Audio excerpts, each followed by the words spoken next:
So നിങ്ങൾക്ക് എങ്ങനെ ഒരു മാർക്കറ്റിംഗ് ഏജൻസി സ്റ്റാർട്ട് ചെയ്യാം? So this is A very important session. ഇതിനകത്ത് നമ്മൾ മെയിനായിട്ട് എങ്ങനെ ഒരു മാർക്കറ്റിംഗ് ഏജൻസി സ്റ്റാർട്ട് ചെയ്യാം എന്നാണ് നോക്കുന്നത്. പക്ഷേ എങ്കിൽ പോലും ഇതിനകത്ത് ഔട്ട് ഓഫ് സിലബസ് ആയിട്ടുള്ള ഒരുപാട് കാര്യങ്ങൾ സംസാരിക്കുന്നുണ്ട്. ഒത്തിരി ഇൻഫോർമേറ്റീവ് ആയിട്ടുള്ള കാര്യങ്ങൾ നിങ്ങൾക്ക് മുന്നോട്ട് പോകുമ്പോൾ ഒത്തിരി ഹെൽപ്ഫുൾ ആവുന്ന ഒരുപാട് കാര്യങ്ങൾ ഇതിനകത്ത് സംസാരിക്കുന്നുണ്ട്. നിങ്ങൾക്ക് എന്തായാലും ഈ ഒരു വീഡിയോ അത്രത്തോളം യൂസ്ഫുൾ ആവും, അത്രത്തോളം ഹെൽപ്ഫുൾ ആവുമെന്ന് എനിക്ക് ഗ്യാരണ്ടി തരാനായിട്ട് പറ്റും. സോ നമുക്ക് വീഡിയോയിലോട്ട് പോകാം. സോ ആദ്യം തന്നെ പറയട്ടെ, നമുക്കൊരു മാർക്കറ്റിംഗ് ഏജൻസി സ്റ്റാർട്ട് ചെയ്യാനായിട്ട് നമുക്ക് സർട്ടിഫിക്കറ്റ്സിൻ്റെയോ അല്ലെന്നുണ്ടെങ്കിൽ ലൈസൻസിൻ്റെയോ GSTയുടെയോ കാര്യങ്ങളൊന്നും ആവശ്യമില്ല. നമുക്ക് ഇനിഷ്യൽ ഫേസിൽ നമുക്ക് ആവശ്യമില്ല.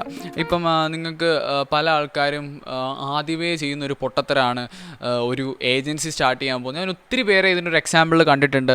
ആദ്യമേ കയറി ലൈസൻസും ഇല്ലാന്നുണ്ടെങ്കിൽ ഇതിന് വേണ്ട GSTയും കാര്യങ്ങളും എല്ലാം എടുത്തു വയ്ക്കും. പക്ഷേ നിങ്ങൾക്ക് ഇതൊക്കെ ആവശ്യമുണ്ട്.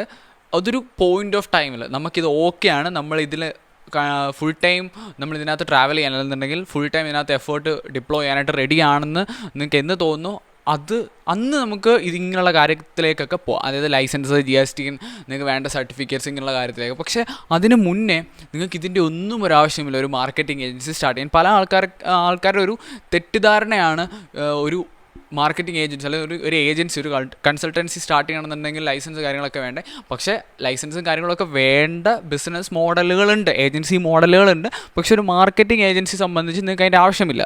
എപ്പോഴാണ് നിങ്ങൾക്ക് GSTനും അല്ലെന്നുണ്ടെങ്കിൽ സർട്ടിഫിക്കേഷൻ ലൈസൻസൊക്കെ ആവശ്യം വരുന്നതെന്ന് വെച്ച് കഴിഞ്ഞാൽ നിങ്ങളുടെ ഒരു ആനുവൽ ടേൺ ഓവർ 20 ലക്ഷം രൂപയിൽ മുകളിൽ വരുന്ന സമയത്ത് നിങ്ങൾക്ക് GSTനൊക്കെ എടുത്ത് നിങ്ങൾക്ക് ഫയൽ ചെയ്യേണ്ടി വരും, GST ഫയൽ ചെയ്യേണ്ടി വരും. അതുവരെ നിങ്ങൾക്ക് യാതൊരു കാരണവശാലും GSTയെ പറ്റി അറിയേണ്ട ആവശ്യം വരത്തില്ല. പിന്നെ നിങ്ങൾക്ക് വേണമെങ്കിൽ ഒരു രജിസ്ട്രേഷൻ എടുത്ത് വെക്കാം. എനിക്ക് കറക്റ്റ് അതിൻ്റെ പേര് അറിഞ്ഞൂടാ, ഉദ്യമ അങ്ങനെ എന്തോ ആണ് പറയുന്നത്. ആഫ്റ്റർ ദാറ്റ് അത് നിങ്ങൾക്ക് ഒരു ടോട്ടൽ ഒരു 3000 രൂപയ്ക്കകത്ത് നിങ്ങൾക്ക് ആ ഒരു രജിസ്ട്രേഷനൊക്കെ എടുത്ത് വെക്കാവുന്നതാണ്. അത് കഴിഞ്ഞിട്ട് നിങ്ങൾക്ക് പിന്നീട് നിങ്ങളുടെ ടേൺ ഓവറൊക്കെ അനുസരിച്ച് നിങ്ങൾക്ക് ഒരു GST എടുക്കാം. അതിനനുസരിച്ച് നിങ്ങൾക്ക് വേണമെങ്കിൽ പ്രൊപ്പറേറ്റർഷിപ്പായിട്ടോ പ്രൈവറ്റ് ലിമിറ്റഡ് കമ്പനി ആയിട്ടോ ഒക്കെ നിങ്ങൾക്ക് പിന്നീട് ഇതിനെ റീ രജിസ്റ്റർ ചെയ്യാവുന്നതുമാണ്. സോ അതിന് മുന്നേ നിങ്ങൾക്ക് യാതൊരു രജിസ്ട്രേഷനും അല്ലെന്നുണ്ടെങ്കിൽ ഇതിൻ്റെ പുറകെ നിങ്ങൾ 1 രൂപ പോലും മുടക്കേണ്ട ആവശ്യമില്ല. നിങ്ങൾക്ക് ഇനിയും ലൈസൻസ് വേണ്ട, സർട്ടിഫിക്കറ്റ്സ് വേണ്ട, GST വേണ്ട, അപ്പോൾ ഇങ്ങനൊന്നും ഒരു കാര്യങ്ങളും വേണ്ട. സോ നിങ്ങൾക്ക് വേണ്ട ഒരു 3 കാര്യങ്ങളുണ്ട്. ഒന്നെന്ന് പറയുന്നത് സ്കില്ലാണ്, രണ്ടെന്ന് പറയുന്നത് നോളജാണ്, and the third one is mind set. ഇത്രയും കാര്യങ്ങൾ മാത്രമാണ് നിങ്ങൾക്കൊരു മാർക്കറ്റിംഗ് ഏജൻസി അല്ലെന്നുണ്ടെങ്കിൽ നിങ്ങളൊരു ബിസിനസ്സിലേക്കാണ് ഇറങ്ങുന്നുണ്ടെങ്കിൽ പോലും നിങ്ങൾക്ക് ഇത്രയും ഒരു 3 കാര്യങ്ങൾ മാത്രം മതി നിങ്ങൾക്ക് അതിലൊന്ന് പിടിച്ച് നിൽക്കാൻ. പിന്നെ നിങ്ങളുടെ സ്ട്രഗിളും നിങ്ങളുടെ ഡെഡിക്കേഷനും കാര്യങ്ങളും കൺസിസ്റ്റൻസിയൊക്കെയാണ് അതിനകത്ത് നിങ്ങൾ സക്സസ് ആവണോ അല്ലെന്നുണ്ടെങ്കിൽ നിങ്ങൾക്ക് അതിനകത്ത് മുന്നോട്ട് പോകാൻ പറ്റുമോ എന്നുള്ള കാര്യങ്ങളൊക്കെ തീരുമാനിക്കുന്നത്. സോ ഇനി നമുക്ക് ഇതിനകത്ത് ഓരോ കാര്യങ്ങളും നമുക്ക് ഡീറ്റെയിൽ ആയിട്ട് പഠിക്കാം. സോ നമ്മളങ്ങനെ നമുക്ക് സ്കില്ല് വേണമെന്ന് പറഞ്ഞു, നോളജ് വേണമെന്ന് പറഞ്ഞു, അതുപോലെ തന്നെ മൈൻഡ് സെറ്റ് വേണമെന്ന് പറഞ്ഞു. അപ്പോൾ ഇനി ഇതിന് ഓരോ കാര്യങ്ങളും എന്താണെന്ന് നമുക്ക് ഡീറ്റെയിൽ ആയിട്ട് നോക്കാം. First one is skill. നമുക്ക് സ്കിൽ ആവശ്യമാണെന്ന് പറഞ്ഞു. വളരെ ബേസിക് ആയിട്ടുള്ള നമ്മളൊരു മാർക്കറ്റിംഗ് ഏജൻസിയാണ് സ്റ്റാർട്ട് ചെയ്യാനായിട്ട് പോകുന്നത്. അപ്പോൾ നമുക്ക് ബേസിക് ആയിട്ടുള്ള കുറച്ച് കാര്യങ്ങൾ അതിനകത്ത് ആവശ്യമുണ്ട്. അത് ഫസ്റ്റ് വൺ എന്ന് പറയുന്നത് നമ്മളൊരു ക്യാമ്പയിൻ റൺ ചെയ്യാൻ അറിഞ്ഞിരിക്കണം. അതായത് ഒരു അഡ്വർടൈസ്മെൻറ്റ് ക്യാമ്പയിൻസ് ആണ്, ആഡ് ക്യാമ്പയിൻസ് റൺ ചെയ്യാൻ അറിഞ്ഞിരിക്കണം. നോർമലി ഏതൊരു സോഷ്യൽ മീഡിയ പോസ്റ്റുകൾ നമ്മൾ ഇട്ടാലും അതിൻ്റെ അടിയിൽ നമ്മൾ കണ്ടുവരുന്ന സാധനമാണ് ബൂസ്റ്റ് പോസ്റ്റ് എന്ന് പറഞ്ഞൊരു സാധനം. അതിൽ നമുക്ക് ക്ലിക്ക് ചെയ്ത് കഴിഞ്ഞാൽ ആർക്ക് വേണമെങ്കിലും നമ്മളിട്ട പോസ്റ്റിനെ ഒരു അഡ്വർടൈസ്മെൻ്റ് ആക്കി കൊടുക്കാനായിട്ട് പറ്റും. അതായത് നമുക്ക് വേണ്ട പൈസയും എത്ര ദിവസം അത് ആഡ് റൺ ആവണം, അതിനെ ടാർഗറ്റ് ചെയ്യുന്ന ഓഡിയൻസ് ആരാണ്, തുടങ്ങിയ കാര്യങ്ങളൊക്കെ നമുക്ക് തന്നെ കൊടുത്ത് അത്യാവശ്യം ആഡ്സ് ഒക്കെ റൺ ചെയ്യാം. പക്ഷേ നമുക്ക് കുറേ കൂടെ ഒപ്റ്റിമൈസ് ആയിട്ട് കുറേ കൂടെ സോർട്ട് ഔട്ട് ചെയ്ത് നമുക്ക് പ്രോപ്പർ ടാർഗറ്റ് ഓഡിയൻസിലേക്ക് എത്തിക്കാൻ പറ്റുന്നൊരു രീതിയിൽ നമുക്ക് ഫേസ്ബുക്കിൻ്റെ ad manager through campaigns run ചെയ്യാവുന്നതാണ്. വളരെ ഡീറ്റെയിൽ ആയിട്ട് സ്പെസിഫിക് ആയിട്ട് ഓരോ ഡീറ്റെയിൽസും കൊടുത്ത് ടാർഗറ്റ് ഓഡിയൻസിനെ കവർ ചെയ്യുന്നതിനെയാണ് പെയ്ഡ് ക്യാമ്പയിൻസ് നമ്മൾ റൺ ചെയ്യുന്നത്. അങ്ങനെയാണ് ഫേസ്ബുക്ക് ആഡ് മാനേജറിൽ. സോ ഈ ആഡ് മാനേജർ യൂസ് ചെയ്യാൻ പ്രോപ്പറായിട്ട് അറിഞ്ഞിരിക്കണം. ഓക്കെ, അപ്പം ആഡ് മാനേജർ നിങ്ങൾക്ക് പഠിച്ചെടുക്കാനാണെന്നുണ്ടെങ്കിൽ ഞാൻ നോക്കിയിട്ടൊരു നിങ്ങൾക്കൊരു 2 മണിക്കൂർ കൊണ്ട് എന്തുമായാലും ഇതിൻ്റെ ബേസിക് സ്ട്രക്ചറും ഡീറ്റെയിൽസും എല്ലാം നിങ്ങൾക്ക് യൂട്യൂബിൽ തന്നെ കിട്ടാവുന്നതേ ഉള്ളൂ. സോ നിങ്ങളത് ആദ്യം പഠിക്കുക. എന്നിട്ട് നിങ്ങൾ തന്നെ നിങ്ങളുടെ ആഡ് മാനേജർ ഓപ്പൺ ചെയ്തിട്ട് പല സാധനങ്ങൾ ടെസ്റ്റ് ചെയ്ത് നോക്കുക. അതിനകത്ത് ഒരുപാടുണ്ട്. ഫേസ്ബുക്ക് പിക്സൽ, AB ടെസ്റ്റിംഗ്, അങ്ങനെ ഒരുപാട് കാര്യങ്ങൾ നിങ്ങൾക്ക് അതിനകത്തുനിന്ന് പഠിക്കാനുണ്ട്. ലീഡ്സ് എങ്ങനെ ക്രിയേറ്റ് ചെയ്യുന്ന, ലീഡ് ഫോംസ് ക്രിയേറ്റ് ചെയ്ത് നോക്കുക, സെയിൽസിന് വേണ്ടിയിട്ട് എങ്ങനെ ആഡ്സ് റൺ ചെയ്യാതെ, ഇതൊക്കെ നിങ്ങൾ ക്യാമ്പയിൻസ് റൺ ചെയ്ത് നിങ്ങൾ സ്വന്തമായിട്ട് ചെയ്യുക. ഇതൊക്കെ ടോട്ടലി നിങ്ങൾക്കൊരു 24 to 48 hours തന്നെ നിങ്ങൾക്ക് ഒരു പ്രോപ്പറായിട്ടൊരു ആഡ് റൺ ചെയ്യാൻ നിങ്ങൾക്ക് നല്ലപോലെ പഠിച്ചെടുക്കാം വിത്തിൻ എക്സ്പീരിയൻസ്. നിങ്ങൾ തന്നെ ചെയ്ത് നോക്കുക, പൈസ ഒന്നും ഇടണ്ട, നിങ്ങൾ ജസ്റ്റ് ക്യാമ്പയിൻസ് ചെയ്ത് നോക്കുക. ഓക്കെ, സോ ക്യാമ്പയിൻസ് ചെയ്യുന്ന സമയത്ത് പല രീതിയിലാണ് ഇപ്പം ആൾക്കാർ ക്യാമ്പയിൻസ് റൺ ചെയ്യുന്നത്. ഇപ്പം ഞാൻ ചെയ്യുന്ന ഒരു രീതിയിലായിരിക്കത്തില്ല വേറൊരാൾ ചെയ്യുന്നത്. ഞാൻ ചെയ്യുന്ന എൻ്റേതായിട്ടുള്ള എന്തെങ്കിലും സ്പെസിഫിക് ആയിട്ടുള്ള എന്തെങ്കിലും സ്ട്രാറ്റജീസ് കാണും ക്യാമ്പയിൻസ് റൺ ചെയ്യുന്ന സമയത്ത്. അതായത് ഞാൻ ചെയ്യുന്ന ആഡ്സിന് നല്ലൊരു പെർഫോമൻസ് എനിക്ക് കസ്റ്റമേഴ്സിന്, എൻ്റെ ക്ലയൻസിന് കൊടുക്കണമെന്നുണ്ടെങ്കിൽ ഞാൻ അതിനകത്ത് എന്തെങ്കിലും ഒരു എൻ്റേതായിട്ടുള്ള സ്ട്രാറ്റജീസൊക്കെ ഞാൻ യൂസ് ചെയ്യുന്നുണ്ടായിരിക്കും. അപ്പോൾ അതുപോലുള്ള സ്ട്രാറ്റജീസ്, ഫ്രീ ആയിട്ടുള്ള സ്ട്രാറ്റജീസൊക്കെ നിങ്ങൾക്ക് യൂട്യൂബിൽ അവൈലബിൾ ആണ്. നിങ്ങൾക്ക് പല പല സ്ട്രാറ്റജീസ് ഇൻപുട്ട് ചെയ്തിട്ട് നോക്കാവുന്നതാണ്. ഞാനിപ്പം യൂസ് ചെയ്യുന്നത് വേറൊരു രീതിയിലാണ്. അതൊക്കെ നമുക്ക് വേറൊരു വീഡിയോയിൽ സംസാരിച്ച് നോക്കാം. സോ അതിനകത്തിട്ട് പോകണ്ട. നിങ്ങൾ എന്തെങ്കിലും ഞാൻ പറഞ്ഞാൽ ഒരു 24 to 48 hours തന്നെ നിങ്ങൾക്ക് ഒരു നല്ലൊരു പെയ്ഡ് ക്യാമ്പയിൻ റൺ ചെയ്യാനായിട്ട്, അതും ഫേസ്ബുക്കിൽ ആഡ് മാനേജർ ത്രൂ റൺ ചെയ്യാനായിട്ട് പഠിക്കാവുന്നതാണ്. പെയ്ഡ് ക്യാമ്പയിൻസ് റൺ ചെയ്യാൻ പഠിച്ചതിന് ശേഷം നിങ്ങൾ പഠിക്കേണ്ട ഒരു സാധനമാണ് ബേസിക് പോസ്റ്റർ മേക്കിംഗ്. അതായത് നിങ്ങൾ ഒരു ക്രിയേറ്റീവ് ഏജൻസിയാണ്, മാർക്കറ്റിംഗ് ഏജൻസിയാണ്. അപ്പം പല ക്ലയൻസിനും പോസ്റ്റേഴ്സ് ഉണ്ടാക്കി കൊടുക്കേണ്ടി വരും. സോ പോസ്റ്റർ ഉണ്ടാക്കാൻ നിങ്ങൾ അറിയണം. ഞാൻ ഒരിക്കലും പറയും നിങ്ങൾ ഫോട്ടോഷോപ്പ് പോലെയുള്ള എന്താ പറയുക പ്രൊഫഷണൽ ലെവൽ എഡിറ്റിംഗ് ടൂൾസ് ഒന്നും യൂസ് ചെയ്യേണ്ട ആവശ്യമില്ല. നിങ്ങൾ വളരെ ബേസിക്കായിട്ട് ക്യാൻവ പോലുള്ള തേർഡ് പാർട്ടി സോഫ്റ്റ്വെയർസ് യൂസ് ചെയ്ത് അല്ലെങ്കിൽ വെബ്സൈറ്റ്സ് യൂസ് ചെയ്ത് നിങ്ങൾ ആദ്യം ഇനിഷ്യലി എന്താ പറയുന്നത് പോസ്റ്റേഴ്സ് ഉണ്ടാക്കി നോക്കുക. ഓക്കെ, അതിനകത്ത് ടെംപ്ലേറ്റ്സ് മാക്സിമം യൂസ് ചെയ്യാതെ നിങ്ങൾ പ്ലെയിൻ ആയിട്ടുള്ളൊരു ഷീറ്റ് എടുത്ത് അതിൽ നിങ്ങൾ നിങ്ങളുടെ ക്രിയേറ്റിവിറ്റി അനുസരിച്ച് ഓരോരോ പോസ്റ്റേഴ്സ് ചെയ്ത് നോക്കുക. സോ ഇങ്ങനെ ചെയ്ത് കഴിയുമ്പം നിങ്ങൾക്കൊരു ഐഡിയ കിട്ടും എങ്ങനെയാണ്. നിങ്ങൾക്ക് പിന്നീടാണെങ്കിൽ ഫോട്ടോഷോപ്പൊക്കെ പഠിക്കുന്ന സമയത്ത് നിങ്ങൾക്ക് കുറേ കൂടെ സിമ്പിൾ ആവുന്ന രീതിയിൽ നിങ്ങൾക്കൊരു ഐഡിയ കിട്ടും എങ്ങനെയാണ് പോസ്റ്റേഴ്സ് ഉണ്ടാക്കുന്നത് എന്നുള്ളത്. ക്യാൻവയുടെ ഒരുപാട് ട്യൂട്ടോറിയൽസ് യൂട്യൂബിൽ ഫ്രീ ആയിട്ട് അവൈലബിൾ ആണ്. സോ നിങ്ങൾക്ക് അത് നോക്കിയിട്ട് ക്യാൻവയും പഠിച്ചെടുക്കാം. ഇതും ഒരു അപ്രോക്സിമേറ്റ് ഒരു 24 to 48 hours തന്നെ നിങ്ങൾക്ക് ഒരു 75% കാര്യങ്ങളും കവർ ചെയ്യാവുന്നതേ ഉള്ളൂ ക്യാൻവയെ പറ്റി. സോ നിങ്ങൾ പോസ്റ്റേഴ്സ് ഉണ്ടാക്കാനും നിങ്ങൾ അറിഞ്ഞിരിക്കണം. മൂന്നാമത് നമുക്ക് വേണ്ട ഒരു സ്കില്ലാണ് കമ്മ്യൂണിക്കേഷൻ സ്കിൽ. കമ്മ്യൂണിക്കേഷൻ സ്കില്ലില്ലാതെ നിങ്ങളൊരു മനുഷ്യനോട് സംസാരിക്കുന്ന ഒരു കൂട്ടത്തിലല്ലെന്നുണ്ടെങ്കിൽ നിങ്ങൾ ബിസിനസ്സിലേക്ക് ഇറങ്ങരുത്. ഫസ്റ്റ് ഓഫ് ഓൾ, കാരണം നമ്മൾ ഒരു ബിസിനസ് ഓണറിനെ സംബന്ധിച്ച് നമുക്ക് ആദ്യം വേണ്ട ഒരു കാര്യം എന്ന് പറഞ്ഞാൽ കമ്മ്യൂണിക്കേഷൻ സ്കില്ലാണ്. അത്രയും ഇമ്പോർട്ടൻ്റ് ആണ് കമ്മ്യൂണിക്കേഷൻ സ്കില്ലെന്ന് പറയുന്നത്. എൻ്റെ ഒരു friend as a business owner, പുള്ളി ഒരു മീറ്റിങ്ങിന് പോകുന്നത്, പുള്ളി അത്ര സംസാരിക്കുന്ന ഒരു രീതിയിൽ ഉള്ളൊരു ആളല്ല. സോ പുള്ളി ഒരു മീറ്റിങ്ങിന് പോയ സമയത്ത് ഞാൻ ശ്രദ്ധിച്ച ഒരു കാര്യമാണ്, പുള്ളിയോട് നമ്മളെല്ലാവരും പറഞ്ഞു സംസാരിക്കണം, നമ്മൾ കമ്മ്യൂണിക്കേഷൻ സ്കില്ല് ഇമ്പ്രൂവ് ചെയ്തെങ്കിലേ പറ്റൂ. പക്ഷേ പുള്ളി ഒരു മീറ്റിങ്ങിന് പോയ സമയത്ത് ഞാൻ ശ്രദ്ധിച്ചൊരു കാര്യം, പുള്ളി ഒരു എന്താ പറയുക ആക്ട് ചെയ്തിട്ടാണ് സംസാരിക്കുന്നത്. അതായത് പുള്ളിയെക്കൊണ്ട് ആ ഒരു സ്കില്ലില്ല ഇനീഷ്യലി, പക്ഷേ സംസാരിക്കാനായിട്ടുള്ള ഉള്ളിൽ നിന്ന് വരുന്ന ആ ഒരു സംഭവം ഇല്ല. പക്ഷേ പുള്ളി ആക്ട് ചെയ്തിട്ടാണ് സംസാരിക്കുന്നത്. അതുപോലെ ഓൾഡ് കോമഡീസ് അടിക്കുക ക്ലയൻറ്റിനോട്. പിന്നെ അത് ക്ലയൻറ്റിനും മനസ്സിലാവും പുള്ളി ഉണ്ടാക്കി സംസാരിക്കുകയാണ്. നമുക്കവിടെ ഒരു ജെന്യൂനിറ്റി ഫീൽ ചെയ്യത്തില്ല. അത് കൂടെയുള്ള നമുക്കും മനസ്സിലാവും. സോ പല ആൾക്കാരും അങ്ങനെയുള്ള രീതിയിൽ നിങ്ങൾ പക്ഷേ അത് ഒരു ട്രൈ നടത്തുന്നു എന്നുള്ളത് നല്ല വലിയ കാര്യം തന്നെയാണ്. പക്ഷേ communication skill is dam important. So ഇനി കമ്മ്യൂണിക്കേഷൻ സ്കിൽ ഇല്ലാത്തവർക്ക് ഇപ്പം കമ്മ്യൂണിക്കേഷൻ സ്കില്ല് നല്ലപോലെ ബിൽഡ് ചെയ്തെടുക്കാനായിട്ട് നിങ്ങൾക്ക് ഒരു കാര്യം ചെയ്യുന്നതെന്ന് വെച്ച് കഴിഞ്ഞാൽ, കമ്മ്യൂണിക്കേഷൻ സ്കില്ല് ബിൽഡ് ചെയ്യണമെന്നുണ്ടെങ്കിൽ കമ്മ്യൂണിക്കേറ്റ് ചെയ്യുക. അതാണ് ഫസ്റ്റ് കാര്യം. കാരണം നമ്മളിപ്പോൾ പറഞ്ഞ പോലെ തന്നെ എന്താ പറയുന്നത്, നമ്മൾ പോസ്റ്റർ ഉണ്ടാക്കുന്ന കാര്യം പറഞ്ഞു. പോസ്റ്റർ ഉണ്ടാക്കണമെങ്കിൽ പോസ്റ്റർ ഉണ്ടാക്കി പഠിച്ചെങ്കിൽ നമുക്ക് പോസ്റ്റർ ഉണ്ടാക്കാനായിട്ട് പറ്റൂ, അല്ലേ? അതേപോലെ നമ്മളിപ്പോൾ പറഞ്ഞ വേറൊരു കാര്യമാണ് പെയ്ഡ് ക്യാമ്പയിൻസ് റൺ ചെയ്യുന്ന കാര്യം. സോ പെയ്ഡ് ക്യാമ്പയിൻസ് റൺ ചെയ്ത് നമുക്ക് അതിനകത്ത് എക്സ്പീരിയൻസ് വരണമെന്നുണ്ടെങ്കിൽ നമ്മളത് ചെയ്ത് നോക്കണം. അതേപോലെ കമ്മ്യൂണിക്കേഷൻ സ്കില്ല് വരണമെന്നുണ്ടെങ്കിൽ നമ്മൾ കമ്മ്യൂണിക്കേറ്റ് ചെയ്തെങ്കിലേ പറ്റൂ. ഓരോ പുതിയതായിട്ട് കാണുന്ന ആൾക്കാരോട് സംസാരിച്ച് നോക്കുക. പല പല മീറ്റിങ്സിൽ നമ്മൾ അങ്ങോട്ട് അപ്രോച്ച് ചെയ്യാനായിട്ട് നോക്കുക. നമ്മുടെ കൂടെ വരുന്ന ആരാണോ അവർ മീറ്റിങ്ങിൽ സംസാരിക്കുന്നതിന് മുന്നേ തന്നെ നമ്മളായിട്ട് സ്ട്രോങ് ആയിട്ട് സംസാരിച്ച് തുടങ്ങുക. എന്താണോ നമ്മുടെ മനസ്സിൽ വരുന്നത് അതാണ് സംസാരിക്കേണ്ടത്. കമ്മ്യൂണിക്കേഷൻ സ്കില്ല് വരണമെന്നുണ്ടെങ്കിൽ ഞാൻ മനസ്സിലാക്കിയ ഒരു കാര്യം, നമ്മൾ കുറച്ച് ചിന്തിക്കുന്ന ഒരാളായിരിക്കണം. എങ്കിലല്ല നമുക്ക് ഒരുപാട് ഡൗട്ട്സ് വരുമോ, നമ്മൾ ക്വസ്റ്റ്യൻസ് ചോദിക്കൂ, അല്ലേ? അപ്പം ആ ഒരു രീതിയിൽ വേണം കമ്മ്യൂണിക്കേഷൻ സ്കില്ല് നമുക്ക് ബിൽഡ് ചെയ്തെടുക്കാൻ ഒരു ടൈം ഞാൻ പറയത്തില്ല. കാരണം അത് പറയുന്ന ഏറ്റവും വലിയ മണ്ടത്തരാണ്. അത് ഓരോ പേഴ്സണെ ബെയർ ചെയ്തിരിക്കും. അത് അവർ എന്തുമാത്രം ആപ്റ്റ് ആണോ, അല്ലെന്നുണ്ടെങ്കിൽ അവരെന്തുമാത്രം ഡെഡിക്കേറ്റഡ് ആണോ ഒരാളുമായിട്ട് സംസാരിക്കാൻ, അല്ലെന്നുണ്ടെങ്കിൽ അവർക്ക് ഒരു സ്കില്ല് ബിൽഡ് ചെയ്തെടുക്കാൻ. സോ അതിനനുസരിച്ച് കമ്മ്യൂണിക്കേഷൻ സ്കില്ല് നിങ്ങൾക്ക് ബിൽഡ് ചെയ്യാവുന്നതാണ്. സോ ഇത്രയും സ്കിൽസാണ് നമുക്ക് വേണ്ടത്. മെയിനായിട്ട് ബേസിക്കായിട്ട് തന്നെ പറയണം. ബേസിക്കായിട്ട് നിങ്ങൾ പെയ്ഡ് ക്യാമ്പയിൻസ് റൺ ചെയ്യാൻ അറിഞ്ഞിരിക്കണം. ബേസിക്കായിട്ടുള്ള പോസ്റ്റേഴ്സ് ഉണ്ടാക്കാൻ അറിഞ്ഞിരിക്കണം. അത് നിങ്ങൾക്ക് ക്യാൻവ യൂസ് ചെയ്യാം. Third one is communication skill.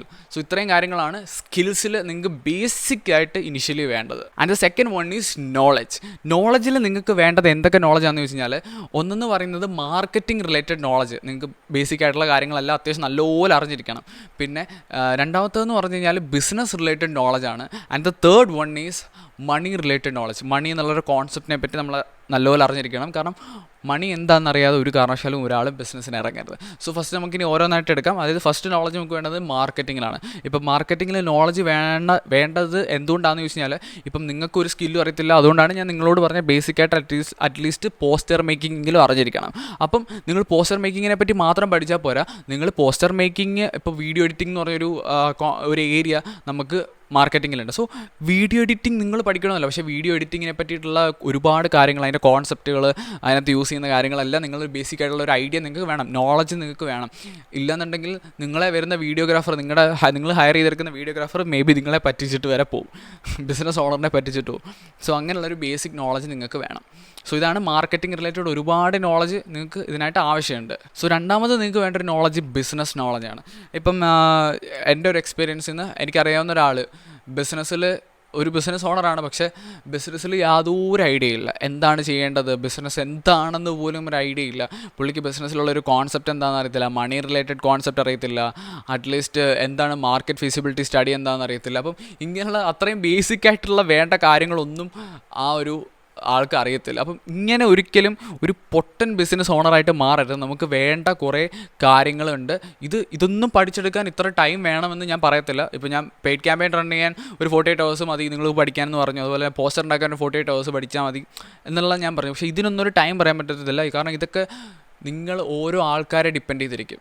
മനസ്സിലായില്ലേ? നിങ്ങൾ എന്തുമാത്രം ഡെഡിക്കേറ്റഡ് ആയിട്ട് ഇത് പഠിക്കാനായിട്ടിരിക്കുന്നു, അതിനനുസരിച്ച് നിങ്ങൾക്ക് ഇത് കവർ ചെയ്തെടുക്കാനായിട്ട് പറ്റൂ. And the last one is money related knowledge. മണിയുടെ ഒരു കേസിൽ പല ആൾക്കാരും ഞാൻ പറഞ്ഞു കേട്ടിട്ടുണ്ട്, ഇപ്പോൾ റിച്ച് ഡാഡ് പുവർ ഡാഡും ഇങ്ങനെയുള്ള 2-3 ബുക്കുകളൊക്കെ വായിച്ചിട്ട് അതിനകത്ത് കുറേ തിയറീസും അടിച്ചുകൊണ്ട് നടക്കും. പക്ഷേ നമ്മൾ പ്രാക്ടിക്കൽ ലൈഫിലേക്ക് വരും, ഒരിക്കലും മറ്റേത് കൊള്ളത്തില്ല എന്നുള്ള രീതിയിലല്ല ഞാൻ പറഞ്ഞു തരുന്നത്. പക്ഷേ പ്രാക്ടിക്കൽ ലൈഫിലേക്ക് വരുമ്പം ഇത് കംപ്ലീറ്റ്ലി ചേഞ്ച് ചെയ്യും. പ്രാക്ടിക്കൽ ലൈഫിൽ മണി യൂസ് ചെയ്യുന്നത് ഒരുപാട് ശ്രദ്ധിച്ചില്ലെന്നുണ്ടെങ്കിൽ ഒരുപാട് പ്രശ്നങ്ങളുണ്ടാവും. കാരണം ഞാനൊരു എക്സ്പീരിയൻസ്ഡ് ആയിട്ടുള്ള ഒരാളാണ്. ഏകദേശം ഒരു 2-3 months കൊണ്ടൊരു ബിസിനസ് റൺ ചെയ്ത് ഒരു 2 lakhs ഞാൻ നശിപ്പിച്ച് കളഞ്ഞിട്ടുണ്ട്. സോ അത്രയും ഒരു എക്സ്പീരിയൻസിൽ നിന്ന് അറിയാം. പല ആൾക്കാരുടെ ഒരു മൈൻഡ് സെറ്റ് എങ്ങനെയാണെന്ന് വെച്ച് കഴിഞ്ഞാൽ, ഫണ്ട് റോൾ ചെയ്തിട്ടായാലും നമുക്ക് പല ആവശ്യങ്ങൾക്ക് എടുക്കാം, പിന്നീട് എൻ്റെ ബിസിനസ് ഫണ്ട് വരുമല്ലോ, അപ്പോൾ ഇതങ്ങ് ടാലി ആയിപ്പോവും. പക്ഷേ ഈ ഒരു ഇങ്ങനെയുള്ള ഒരുപാട് തോട്ടുകളുണ്ട്. ഇതിനെപ്പറ്റിയൊക്കെ നമുക്ക് പിന്നീട് മണി മാനേജ്മെൻറ്റിനെ പറ്റിയൊക്കെ പിന്നീട് ഏതെങ്കിലും ഒരു വീഡിയോയിൽ സംസാരിക്കാം. സോ മണി റിലേറ്റഡ് നോളജ് നിങ്ങൾക്ക് നല്ലതുപോലെ വേണം. സോ ഇത്രയും കാര്യങ്ങളാണ് ബേസിക് ആയിട്ട് നിങ്ങൾക്ക് വേണ്ടത്. നിങ്ങൾക്ക് ലൈസൻസോ സർട്ടിഫിക്കറ്റോ GSTയോ അല്ല വേണ്ട, നിങ്ങൾക്ക് വേണ്ടത് സ്കില്ല്, അതുപോലെ തന്നെ നോളജ്, അതുപോലെ തന്നെ മൈൻഡ് സെറ്റ്. ഈ 3 കാര്യങ്ങളാണ് നിങ്ങൾക്കൊരു ബിസിനസ് റൺ ചെയ്യാനായിക്കോട്ടെ, ഒരു മാർക്കറ്റിംഗ് ഏജൻസി എന്തായിക്കോട്ടെ, നിങ്ങൾക്ക് എന്തിനിറങ്ങണം എന്നുണ്ടെങ്കിൽ ഈ ഒരു 3 കാര്യങ്ങളാണ് വേണ്ടത്. സോ അപ്പം നിങ്ങൾ ബേസിക് ആയിട്ടുള്ള സ്കില്ലെന്ന് പറയുമ്പം ഇത്തരം കാര്യങ്ങളാണ് പഠിച്ചത്. അതായത് ആഡ് ക്യാമ്പയിൻ റൺ ചെയ്യാൻ പഠിച്ചു, ഇല്ലെന്നുണ്ടെങ്കിൽ ഒരു ക്രിയേറ്റീവായിട്ടുള്ളൊരു പോസ്റ്റർ ചെയ്യാൻ പഠിച്ചു. ഓക്കെ, ഇത്രയും കാര്യങ്ങൾ പഠിച്ചു കഴിഞ്ഞാൽ ബാക്കി സ്കില്ലിന് നമ്മൾ എന്ത് ചെയ്യും? അപ്പം ബാക്കി സ്കില്ല് എല്ലാം കവർ ചെയ്യണമെന്നില്ല, അതിനൊക്കെയുള്ളൊരു കാര്യങ്ങൾ പറഞ്ഞു തരാം. സോ നിങ്ങൾക്ക് ഒരു ബേസിക് ആയിട്ടുള്ളൊരു ഡിജിറ്റൽ മാർക്കറ്റിംഗ് നോളജ് വേണം. ഒരു എന്താ പറയുന്നത്, അത്യാവശ്യം മാർക്കറ്റിങ്ങിനെ പറ്റി അറിയണം. ട്രഡീഷണൽ മാർക്കറ്റിങ്ങും ഡിജിറ്റൽ മാർക്കറ്റിങ്ങും ഇപ്പോഴത്തെ മോഡേൺ ഇറ മാർക്കറ്റിങ്ങും തമ്മിലുള്ളൊരു ബേസിക് ആയിട്ടുള്ള കാര്യങ്ങളൊക്കെ അറിയണമെന്നുണ്ടെങ്കിൽ നിങ്ങൾക്കൊരു ഫ്രീ കോഴ്സ് ഞാൻ ജസ്റ്റ് ഒന്ന് പറഞ്ഞുതരാം. ഇതൊരു പ്രൊമോഷണൽ രീതിയിലൊന്നുമല്ല, ഇതെൻ്റെ ഒരു ഫ്രണ്ട് എനിക്ക് പറഞ്ഞിട്ട് ഞാൻ ജസ്റ്റ് ഒന്ന് കയറി നോക്കി. സോ അത് ജസ്റ്റ് ഒന്ന് കാണിച്ചു തരാം. നിങ്ങൾ നേരെ ക്രോമിൽ പോയിട്ട് skill up free digital marketing course എന്ന് ജസ്റ്റ് സെർച്ച് ചെയ്യുക. അവിടെ വരുന്ന റിസൾട്ടിൽ നിങ്ങൾ കയറുക. അവിടെ കയറിയിട്ട് നിങ്ങൾക്ക് വേണ്ട ഡീറ്റെയിൽസും കാര്യങ്ങളും ഒക്കെ നിങ്ങൾക്ക് എൻ്റർ ചെയ്തിട്ട് നിങ്ങൾക്ക് ഈ ഒരു കോഴ്സ് ആക്സസ് ചെയ്യാവുന്നതാണ്. ആക്സസ് ചെയ്ത് കഴിയുമ്പോൾ നിങ്ങൾക്ക് ഒരു എത്ര മൊഡ്യൂൾസ് ഉണ്ടെന്ന് എനിക്ക് കറക്റ്റായിട്ട് ഓർമ്മയില്ല. ഇത്രയും സെഷൻസ് നിങ്ങൾ കാണണം. പക്ഷേ ഇത് നിങ്ങൾ സ്കിപ്പ് അടിച്ച് ഒന്നും കാണുകയൊന്നും ചെയ്യരുത്. നിങ്ങൾ ഓരോ സെഷൻസ് കാണുന്ന സമയത്തും ഇതിനകത്ത് ക്വസ്റ്റ്യൻസ് ചോദിക്കും. ഇതിനകത്ത് സെഷൻസിലുള്ള ക്വസ്റ്റ്യൻസ് തന്നെ ആയിരിക്കും ചോദിക്കുന്നത്. ഈ ക്വസ്റ്റ്യൻസ് നിങ്ങൾ പ്രോപ്പറായിട്ട് ആൻസർ ചെയ്ത് നിങ്ങൾക്ക് ഏകദേശം 80% മുകളിൽ നിങ്ങൾക്ക് മാർക്ക് ഉണ്ടെങ്കിൽ എങ്ങാണ്ടേ ഉള്ളൂ നിങ്ങൾക്ക് അതിനകത്ത് സർട്ടിഫിക്കറ്റ് ഓപ്പൺ ആയി കിട്ടത്തുള്ളൂ. മനസ്സിലായില്ല? അപ്പം ആ ഒരു രീതിയിൽ നിങ്ങൾക്ക് ജസ്റ്റ് ഒരു നോളജൊക്കെ കിട്ടാൻ വേണ്ടിയിട്ട് ഈ ഒരു കോഴ്സ് നിങ്ങൾക്ക് ഒരു സർട്ടിഫിക്കറ്റ്, പാർട്ടിസിപ്പേഷൻ സർട്ടിഫിക്കറ്റും കയ്യിലിരിക്കും. സോ ഇങ്ങനെ നിങ്ങൾക്ക് ഈ ഒരു സ്കില്ലപ്പ് എന്ന് പറഞ്ഞ സൈറ്റിൽ കയറി ജോയിൻ ചെയ്യാവുന്നതാണ്. സോ ഇനി നമുക്ക് നമ്മുടെ മാർക്കറ്റിംഗ് ഏജൻസിയുടെ പരിപാടികൾ സ്റ്റാർട്ട് ചെയ്യാം. എങ്ങനെ ഒരു മാർക്കറ്റിംഗ് ഏജൻസി ക്രിയേറ്റ് ചെയ്യാമെന്ന് പറയാം. ഞാൻ പേഴ്സണലി എക്സ്പീരിയൻസ് ചെയ്തിട്ടുള്ളൊരു കാര്യം വെച്ചിട്ടാണ് ഞാനിതെല്ലാം ഈ ഒരു മൊഡ്യൂൾസിലെല്ലാം ചെയ്യുന്നത്, എല്ലാം ഞാൻ സ്ക്രിപ്റ്റ് ചെയ്ത് വെച്ചിരിക്കുന്നത്. നിങ്ങൾക്കൊരു മാർക്കറ്റിംഗ് ഏജൻസി സ്റ്റാർട്ട് ചെയ്യാൻ ഞാൻ പറയും, നിങ്ങൾ നേരെ ഒരു ഇൻസ്റ്റാഗ്രാം പേജ്, നിങ്ങളുടെ അക്കൗണ്ട് അല്ലെങ്കിൽ നിങ്ങളുടെ കമ്പനിയുടെ പേരിൽ ഒരു ഇൻസ്റ്റാഗ്രാം പേജ് സ്റ്റാർട്ട് ചെയ്യുക. ഇതാണ് നിങ്ങളുടെ കമ്പനിയുടെ ബേസ് എന്ന് പറയുന്നത്. ഓക്കെ, അപ്പോൾ ഇതിനകത്ത് നിങ്ങൾ ശ്രദ്ധിക്കേണ്ട ഒരുപാട് കാര്യങ്ങളുണ്ട്. നിങ്ങളുടെ ബിസിനസ് നെയിം, നിങ്ങളുടെ മാർക്കറ്റിംഗ് ഏജൻസിയുടെ നെയിം, നിങ്ങളുടെ ലോഗോ, നിങ്ങളുടെ ബയോ, പിന്നെ അതുപോലെ കളർ പാലറ്റിംഗ് എന്ന് പറഞ്ഞൊരു പരിപാടിയുണ്ട്, ഞാൻ അതിനെപ്പറ്റി പറയാം. സോ നിങ്ങളുടെ മാർക്കറ്റിംഗ് ഏജൻസിയുടെ നിങ്ങൾ നെയിം സെലക്ട് ചെയ്യുമ്പോൾ, ഒരു ബിസിനസ് നെയിം സെലക്ട് ചെയ്യുന്ന സമയത്ത് നിങ്ങൾ ഒത്തിരി കാര്യങ്ങൾ ശ്രദ്ധിക്കണം. അതായത് കാണുന്ന ഒരു കസ്റ്റമറിന്, ഒരു ക്ലയൻറ്റിന് ഈ ഒരു പേര് ഓർത്തിരിക്കാൻ പറ്റണം അറ്റ്ലീസ്റ്റ്. മനസ്സിലായി, റിലേറ്റബിൾ ടൈപ്പ് ഓഫ് ഒരു പേരാണെന്നുണ്ടെങ്കിൽ അത്രയും കൂടെ നല്ലതാണ്. അപ്പം ഈ ഒരു പേര് നിങ്ങൾ റെഡിയാക്കി വയ്ക്കുക, ഒത്തിരി കോംപ്ലിക്കേറ്റഡ് ആവരുത്, വളരെ സിമ്പിളായിട്ട് എന്താണോ നിങ്ങളുടെ ഒരു മെയിൻ മോട്ടോ ആ ഒരു രീതിയിലൊരു ഷോർട്ട് നെയിം നിങ്ങൾ ക്രിയേറ്റ് ചെയ്ത് വയ്ക്കുക. ഓക്കെ, അതിനുശേഷം നിങ്ങളൊരു ലോഗോ ക്രിയേറ്റ് ചെയ്യുക. ലോഗോ ക്രിയേറ്റ് ചെയ്യുന്ന സമയത്ത് നിങ്ങൾ ശ്രദ്ധിക്കേണ്ട ഒരു കാര്യം, നല്ലൊരു ഗ്രാഫിക് ഡിസൈനറിനെ അറിയാവുന്നൊരു ഇതുപോലുള്ള ലോഗോസ് കാര്യങ്ങളൊക്കെ വരയ്ക്കുന്ന ഒരാളെയോ നിങ്ങളൊന്ന് ജസ്റ്റ് ഒന്ന് പറഞ്ഞിട്ട് അവരോടൊരു ബേസിക് ആയിട്ടുള്ള ഐഡിയാസ് പറയാം. ഒരു മിനിമലിസ്റ്റിക് ലോഗോ, ഈ ലോഗോ ചെയ്യുന്ന സമയത്തും ഒരു ക്ലയൻറ്റ് കണ്ടു കഴിഞ്ഞാൽ ഈ ലോഗോ മറന്നു പോകരുത്, മനസ്സിലായി. ആ ഒരു രീതിയിൽ നമുക്ക് റിലേറ്റബിൾ ആയിട്ട് നമുക്ക് ഓർത്തിരിക്കാൻ പറ്റുന്ന രീതിയിലുള്ള ഒരു ലോഗോ വേണം നിങ്ങൾ ഡിസൈൻ ചെയ്യാനായിട്ട്. മൂന്നാമത് ഞാൻ പറഞ്ഞ പോലെ നിങ്ങൾക്ക് വേണ്ടത് നല്ലൊരു ബയോ. നിങ്ങളുടെ ബയോ മാറ്റർ ചെയ്യും. കാരണം നിങ്ങൾക്ക് ബയോ ഒക്കെ ക്രിയേറ്റ് ചെയ്യാൻ ഇതെല്ലാം ഞാൻ നിങ്ങളുടെ സൈഡിൽ വിട്ടു, ഇതൊന്നും ഞാൻ ഹെൽപ്പ് ചെയ്യത്തില്ല, അല്ലെന്നുണ്ടെങ്കിൽ എൻ്റെ ഈ ഒരു മൊഡ്യൂൾസ് നിങ്ങളെ ഹെൽപ്പ് ചെയ്യത്തില്ല. കാരണം ഒരു ക്രിയേറ്റീവ് മാർക്കറ്റിംഗ് ഏജൻസി ഓണേഴ്സ് ആവാൻ പോകുന്ന ആൾക്കാരായിരിക്കും മാക്സിമം ഈ വീഡിയോസ് കാണുന്നത്. സോ നിങ്ങളുടെ ക്രിയേറ്റിവിറ്റി അനുസരിച്ച് നിങ്ങൾ വേണം നിങ്ങളുടെ മാർക്കറ്റിംഗ് ഏജൻസിക്കുള്ള കാര്യങ്ങൾ ക്രിയേറ്റ് ചെയ്യാനായിട്ട്. നിങ്ങളുടെ ലോഗോയ്ക്കുള്ള കളറ്, നിങ്ങളുടെ ലോഗോ എങ്ങനെ ഇരിക്കണം, നിങ്ങളുടെ പേര്, നിങ്ങളുടെ ബയോ എങ്ങനെ ഇരിക്കണം, ഇതൊന്നും ഒരിക്കലും എന്നെ കൊണ്ട് ഹെൽപ്പ് ചെയ്യാൻ പറ്റുന്നൊരു കാര്യമല്ല. സോ നിങ്ങളെന്ത് ചെയ്യാൻ പറ്റുമെന്ന് വെച്ചാൽ, ഒരു എക്സാമ്പിൾ ഞാൻ പറഞ്ഞുതരാം ഹെൽപ്പിന്. നിങ്ങൾ പല പല മാർക്കറ്റിംഗ് ഏജൻസി, നല്ല വലിയ വലിയ മാർക്കറ്റിംഗ് ഏജൻസിയുടെ അക്കൗണ്ടുകൾ കയറി നോക്കുമ്പോൾ നിങ്ങൾക്ക് ഒരു ബേസിക് ആയിട്ടുള്ള ഐഡിയ കിട്ടും. അതിൽ നിന്ന് നിങ്ങൾ പതിയെ പതിയെ നിങ്ങളുടേത് ക്രിയേറ്റ് ചെയ്ത് ജനറേറ്റ് ചെയ്തെടുക്കുക. ഓക്കെ, ഈ ഒരു രീതിയിൽ നിങ്ങൾ നല്ലൊരു ബയോയും ക്രിയേറ്റ് ചെയ്യുക. ലാസ്റ്റ് കളർ പാലറ്റിംഗ് ആണ്. കളർ പാലറ്റിംഗ് എന്ന് പറയുമ്പോൾ നിങ്ങൾക്ക് വേണമെങ്കിൽ ജസ്റ്റ് ഒരു 2-3 പേജസ് ഞാൻ ഇങ്ങനെ സ്ക്രീനിൽ കാണിക്കാം. അതായത് ചില അക്കൗണ്ടുകൾ നമ്മൾ ഓപ്പൺ ചെയ്യുന്ന സമയത്ത് അവർ യൂസ് ചെയ്തേക്കുന്ന എല്ലാം സെയിം കളേഴ്സ് ആയിരിക്കും, സെയിം ഒരു കളർ പാലറ്റ് ആണ് അവർക്ക്. അവരുടെ ലോഗോയ്ക്കകത്തൊരു സെയിം കളർ കാണും. ആ കളർ തന്നെ ആയിരിക്കും അവരുടെ ഹൈലൈറ്റിൻ്റെ കവേഴ്സിലും അവരുടെ ബാക്കിയുള്ള റീൽസിൻ്റെയും പോസ്റ്റേഴ്സിൻ്റെ എല്ലാം അകത്ത് ഈ ഒരു സെയിം കളർ തന്നെ ആയിരിക്കും അവർ ഫോക്കസ് ചെയ്യുന്നത്. സോ ഇത് നമ്മുടെ പേജ് കുറേ കൂടെ അട്രാക്റ്റ് ചെയ്യാനായിട്ട് ഹെൽപ്പ് ചെയ്യും. ഓക്കെ, സോ അപ്പം വരുന്നൊരു ക്ലയൻറ്റ്, നമുക്ക് ഫോളോവേഴ്സ് ഇല്ലെങ്കിലും അവർക്ക് മനസ്സിലാവും ഇതൊരു വെൽ മാനേജ്ഡ് പേജ് ആണ് എന്നുള്ള കാര്യമെങ്കിലും അവർക്ക് മനസ്സിലാവും. സോ ഇത്രയും കാര്യങ്ങൾ നിങ്ങൾ ചെയ്തു വെച്ച് കഴിഞ്ഞാൽ നിങ്ങളുടെ ഏജൻസിയുടെ ബേസ് ലെവൽ പരിപാടി എല്ലാം കഴിഞ്ഞു. സോ ഇനിയാണ് നിങ്ങളുടെ മെയിൻ വർക്ക് സ്റ്റാർട്ട് ചെയ്യുന്നത്, അതായത് കണ്ടൻറ് ക്രിയേഷൻ. ഇത് പല ആൾക്കാരും മിസ് ചെയ്യും, പക്ഷേ content creation is the best way to grow your agency. അല്ലെന്നുണ്ടെങ്കിൽ നിങ്ങളുടെ ക്ലയൻസിൻ്റെ ബിസിനസ് ആയിക്കോട്ടെ, അത് ഗ്രോ ചെയ്യാനും നിങ്ങൾക്ക് കണ്ടൻറ് ക്രിയേഷൻ അത്രയും ഇമ്പോർട്ടൻ്റ് ആണ്. കണ്ടൻറ് ക്രിയേഷൻ നിങ്ങൾ എന്താണ് ചെയ്യേണ്ടതെന്ന് വെച്ച് കഴിഞ്ഞാൽ, നിങ്ങൾക്ക് കണ്ടൻറ് ഇല്ല എന്നാണ് നിങ്ങൾ പറയുന്നതെങ്കിൽ സിമ്പിളായിട്ട് പറയാം, നിങ്ങളുടെ ക്ലയൻസ് അല്ലെന്നുണ്ടെങ്കിൽ നിങ്ങൾ പല ബിസിനസ് ഓണേഴ്സും ഫേസ് ചെയ്യുന്ന ഒരുപാട് ഇഷ്യൂസ് ഉണ്ട്. സോ ഇതിനെയൊക്കെ ബേസ് ചെയ്തിട്ട് നിങ്ങൾക്ക് ഫ്രീ ആയിട്ടുള്ള ടിപ്സും ട്രിക്സും ഒക്കെ നിങ്ങൾക്ക് പറഞ്ഞു കൊടുക്കാവുന്നതാണ്. ഇല്ലാണ്ടെങ്കിൽ പല ബിസിനസ് ഓണേഴ്സിനും അറിയാത്ത കുറേ കാര്യങ്ങളെപ്പറ്റിയും നിങ്ങൾക്ക് അറിയാവുന്ന കുറേ കാര്യങ്ങളെപ്പറ്റിയൊക്കെ നിങ്ങൾക്ക് അറിയാവുന്ന എന്താണോ അത് നിങ്ങൾ പല പല കുഞ്ഞു കുഞ്ഞു പീസസ് ആക്കി നിങ്ങൾ കണ്ടൻസ് ആക്കി പുറത്ത് വിടുക. നിങ്ങളുടെ ഏജൻസിയുടെ അല്ലെന്നുണ്ടെങ്കിൽ നിങ്ങളുടെ കമ്പനിയുടെ പേജ് വഴി, നിങ്ങളിപ്പോൾ ക്രിയേറ്റ് ചെയ്ത പേജ് വഴി നിങ്ങൾ പുറത്ത് വിടുക. സിമ്പിൾ, നിങ്ങൾക്ക് കണ്ടൻറ്റും റെഡിയായി. ഇത് ഡെയിലി നിങ്ങളൊരു 3-4 റീൽസ് വെച്ചിട്ടും ബാക്കി 7 ഡേയ്സും കംപ്ലീറ്റ് ചെയ്യുക. ഒരു 3-4 റീൽസൊക്കെ വെച്ചിട്ട് ഡേ ബൈ ഡേ ചെയ്യുക. ബാക്കിയുള്ള ഡേയ്സിൽ നിങ്ങൾ പോസ്റ്റേഴ്സ് ചെയ്യുക. പോസ്റ്റേഴ്സ് ചെയ്യുമ്പം നിങ്ങൾ തന്നെ ക്യാൻവയ്ക്കകത്ത് ഉണ്ടാക്കി പോസ്റ്റേഴ്സ് ചെയ്താൽ മതി. വലിയ വലിയ ഹൈ സാധനങ്ങളൊന്നും നിങ്ങൾ ഇനിഷ്യലി ചെയ്യേണ്ട ആവശ്യമില്ല. നിങ്ങൾ ചെയ്തിട്ടുണ്ടെന്നെങ്കിലും അറ്റ്ലീസ്റ്റ് കാണിക്കണം, ക്യാൻവയിലാണെങ്കിലും. സോ നിങ്ങൾ അങ്ങനെയുള്ള കാര്യങ്ങൾ ചെയ്ത് എപ്പോഴും എവറി ഡേ പേജ് അപ്ഡേറ്റഡ് ആയിരിക്കണം. ഇടയ്ക്കിടയ്ക്ക് സ്റ്റോറീസ് ഇട്ട് വെക്കുക. കാരണം കയറി വരുന്ന, നിങ്ങൾക്ക് ഫോളോവേഴ്സ് ഇല്ലെന്നുണ്ടെങ്കിൽ കയറി വരുന്ന ഒരാൾക്ക് നിങ്ങൾക്ക് സ്റ്റോറി കിടക്കുമ്പോൾ കാണാനായിട്ട് മനസ്സിലാവും.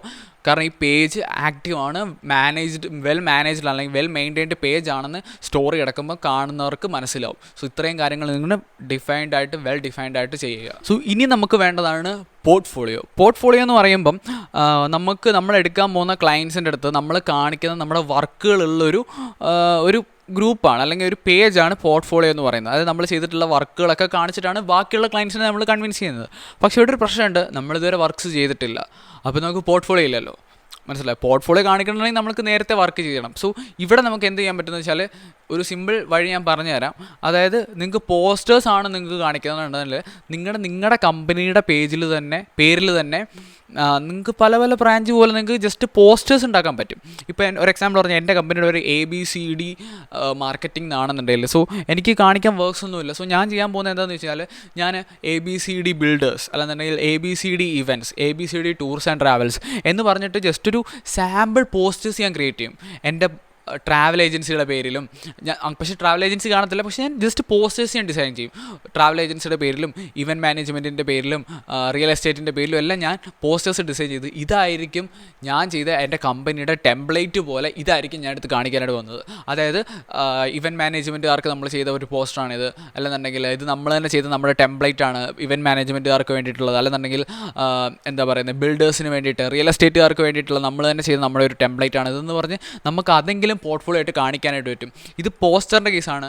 വീഡിയോയുടെ കേസിൽ നിങ്ങൾക്ക് തന്നെ നിങ്ങളുടെ വീട്ടിലുള്ള പല പ്രൊഡക്ട്സിൻ്റെയും അല്ലെങ്കിൽ നിങ്ങൾ വീട്ടിൽ യൂസ് ചെയ്യുന്ന പല പ്രൊഡക്ട്സിൻ്റെ വീഡിയോസ് നിങ്ങൾക്ക് തന്നെ എടുക്കാവുന്നതാണ്. ഇപ്പോൾ എക്സാമ്പിൾ പറഞ്ഞാൽ നിങ്ങൾക്കിപ്പം ഒരു ഹെയർ ഓയിലിൻ്റെ ഒരു ഇതാണെന്നുണ്ടെങ്കിലും, നിങ്ങൾക്ക് അല്ലെന്നുണ്ടെങ്കിൽ ഒരു പേസ്റ്റിൻ്റെ ആയാലും, ഇല്ലെന്നുണ്ടെങ്കിൽ നിങ്ങൾക്കിപ്പം സൺസ്ക്രീൻ്റെ ആയാലും, ഈ പ്രൊഡക്റ്റിൻ്റെ വീഡിയോസും കാര്യങ്ങളൊക്കെ നിങ്ങൾക്ക് നല്ലൊരു ലൈറ്റിങ്ങിൽ എടുക്കാവുന്നതാണ്. നിങ്ങൾക്ക് വലിയ വലിയ എക്സ്പെൻസീവ് ക്യാമറകളോ എക്സ്പെൻസീവ് മൊബൈലിലോ ഒന്നും ആവശ്യമില്ല. നല്ല ലൈറ്റിങ്ങിൽ നിങ്ങൾ അത്യാവശ്യം യൂട്യൂബിലൊക്കെ നോക്കി കറക്റ്റ് ഒരു ആംഗിളും ഒക്കെ പഠിച്ചു കഴിഞ്ഞാൽ നിങ്ങൾക്ക് തന്നെ ഈ വീഡിയോസ് എല്ലാം എടുക്കാവുന്നതാണ്. സോ ഇത് തന്നെ ഒരു വേണ്ട രീതിക്ക് എഡിറ്റ് ചെയ്ത്, അല്ലെന്നുണ്ടെങ്കിൽ അറിയാവുന്നൊരു കൂട്ടുകാരായിട്ടുള്ള ആരെങ്കിലും ഒരു എഡിറ്ററിൻ്റെ കൊടുത്ത് നല്ലൊരു വീഡിയോ ആയിട്ട് ഇതെടുത്ത് ഇതും നിങ്ങൾക്ക് പോർട്ട്ഫോളിയോയിൽ കാണിക്കാവുന്നതാണ്. ഇനിയാണ് നമുക്ക് വേറൊരു കാര്യം വേണ്ടത് സ്റ്റാഫ്സ്, അതായത് നമുക്ക് വേണ്ടി വർക്ക് ചെയ്യാനായിട്ടുള്ള എംപ്ലോയീസിനെ ഹയർ ചെയ്യുമ്പം ശ്രദ്ധിക്കേണ്ട ഒരു കാര്യം, എംപ്ലോയീസിനെ ഹയർ ചെയ്യുമ്പോൾ നമുക്ക് ഒരുപാട് പൈസയുടെ ആവശ്യമുണ്ട്, നമുക്ക് സാലറി കൊടുക്കേണ്ടി വരും. അപ്പോൾ ഇങ്ങനെയുള്ള കുറേ ആവശ്യമുള്ളതുകൊണ്ട് തന്നെ പല ആൾക്കാരും ഇനിഷ്യലി ചെയ്യത്തില്ല. പക്ഷേ ഒരു സിമ്പിൾ വഴി പറഞ്ഞു തരാം, ഓൾറെഡി എല്ലാവരും ചെയ്യുന്ന വഴി തന്നെയാണ്, പക്ഷേ പല ആൾക്കാർക്കും അറിയത്തില്ല. നിങ്ങൾ എംപ്ലോയീസിനെ സ്റ്റാഫിനെ ഹയർ ചെയ്യുന്നതിന് പകരം നിങ്ങൾ ഫ്രീലാൻസേഴ്സിനെ ഹയർ ചെയ്യണം. അതായത് എങ്ങനെയാണെന്ന് വെച്ചാൽ വർക്ക് കിട്ടുമ്പോൾ മാത്രം നിങ്ങൾക്ക് അവർക്ക് പേയ്മെൻറ്റ് കൊടുത്താൽ മതി. മനസ്സിലായോ? ഇപ്പോൾ എൻ്റെ അണ്ടറിലൊരു ഫ്രീലാൻസറും ഒരു വീഡിയോഗ്രാഫറും ഉണ്ട്, അല്ലാതെ വീഡിയോ എഡിറ്ററും ഉണ്ട്, അല്ലെങ്കിൽ videographer come video editor. So എനിക്കൊരു പ്രൊജക്റ്റ് കിട്ടി. ആ പ്രൊജക്റ്റ് കിട്ടുമ്പം അതിനകത്തൊരു 20 വീഡിയോ എടുക്കാനുണ്ട്. അന്നേരം എനിക്ക് അതിനകത്ത് പോസ്റ്റേഴ്സൊന്നുമില്ല, 20 വീഡിയോ മാത്രമേ ഉള്ളൂ ആ പ്രൊജക്റ്റിൽ. സോ നേരെ ഞാൻ എൻ്റെ വീഡിയോഗ്രാഫറിനെ ഞാൻ കോൺടാക്ട് ചെയ്യുന്നു, ഒരു 20 വീഡിയോ എടുക്കാനുണ്ട്. സോ ഇതിൻ്റെ പേയ്മെൻറ്റ് ചോദിക്കുക, എത്ര രൂപയാവും. സോ ആ പേയ്മെൻറ്റോട് ചേർത്തിട്ടായിരിക്കും നമ്മൾ ക്ലയൻറ്റിൻ്റെ അടുത്ത് ഒരു ഡീല് ഉറപ്പിക്കുന്നത്, അല്ലെങ്കിൽ ഒരു പേയ്മെൻറ്റ് ഉറപ്പിക്കുന്നത്.